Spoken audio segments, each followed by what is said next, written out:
జీ5 ఉండగా మీ favourite TV shows ని మీరు అస్సలు మిస్ అవ్వలేరు. Complete free.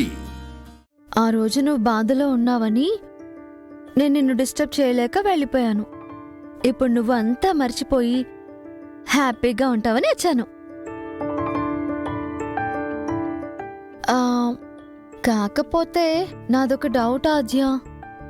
ఏంటది? అవును, ఆ రోజు అంత సడన్ గా వెళ్ళిపోయిన ఆయన మళ్ళీ ఈరోజు సడన్ గా ఎందుకు వచ్చినట్టు?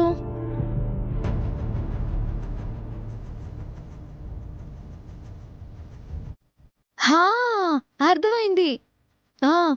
పుట్టినరోజు కదా, అందుకే వచ్చుంటారు.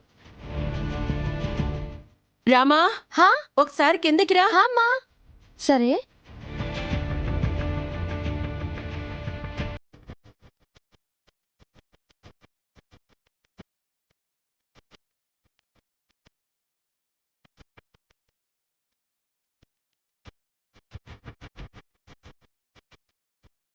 నాకైన అవసరం ఉన్నప్పుడే వదిలేసి వెళ్ళారు. నిజంగా పుట్టినరోజనే వచ్చారా, లేక ఏదైనా కారణం ఉందా? ఆద్యా, ఆద్యా, ఆద్యా, మామయ్య మంచి టైంలో ఇంటికొచ్చారు. మన ప్రేమ గురించి చెప్పడానికి ఇంతకంటే మంచి సమయం ఉండదు. చెప్పేద్దాం. రా రా రా. శ్రీను, ఆగు. నీకు మంచి మర్యాద ఇలాంటివి ఏవి ఉండవా? ఎప్పుడు ఏం మాట్లాడాలో అర్థం కాదా? ఆద్యా, వాటన్నిటికంటే ప్రేమే ఎక్కువ ఉంది. అది మనసులో దాచుకోలేక, ఎవరికి చెప్పాలో తెలియక పదే పదే నీతోనే చెప్తుంటాను. అయినా మంచి పని చేయడానికి టైం చూసుకోకూడదు ఆద్యా. ఎంత త్వరగా వీలైతే అంత త్వరగా చేసేయాలి. చూడు శ్రీను, ఆయన సంతోషంగా నన్ను ఈ కుటుంబాన్ని చూడ్డానికొచ్చారు. ఇప్పుడు ఈ మాటలన్నీ చెప్పి బాధ పెట్టొద్దు శ్రీను. అంటే మా ఫ్యామిలీ గురించి ఆలోచిస్తావు కానీ నా గురించి ఆలోచించనంటావు, అంతే కదా? శ్రీను, నీకు చాలాసార్లు చెప్పాను, నువ్వు ఎక్కువగా ఊహించుకోకు. నీ పెళ్ళి చారుతో ఫిక్స్ అయింది. తనే నీకు కాబోయే భార్య. తన ప్రేమను గుండెల్లో దాచుకోవాలి.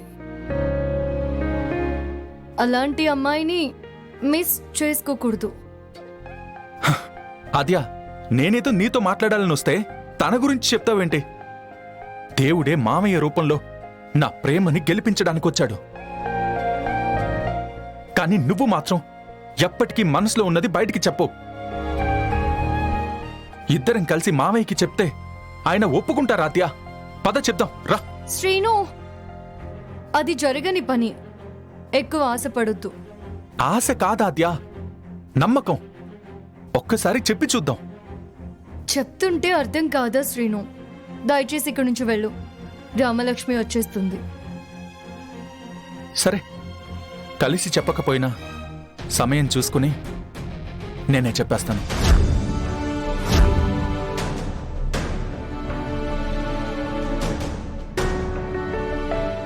ఏం మాట్లాడుతున్నావో నీకేమైనా తెలుస్తుందా? ముందు ఇక్కడి నుంచి వెళ్ళు. ఆద్యా, ప్లీజ్ వెళ్ళు శ్రీను. జీ5 యాప్ డౌన్లోడ్ చేసి అన్ని ఎపిసోడ్స్ పూర్తి ఉచితంగా చూడండి.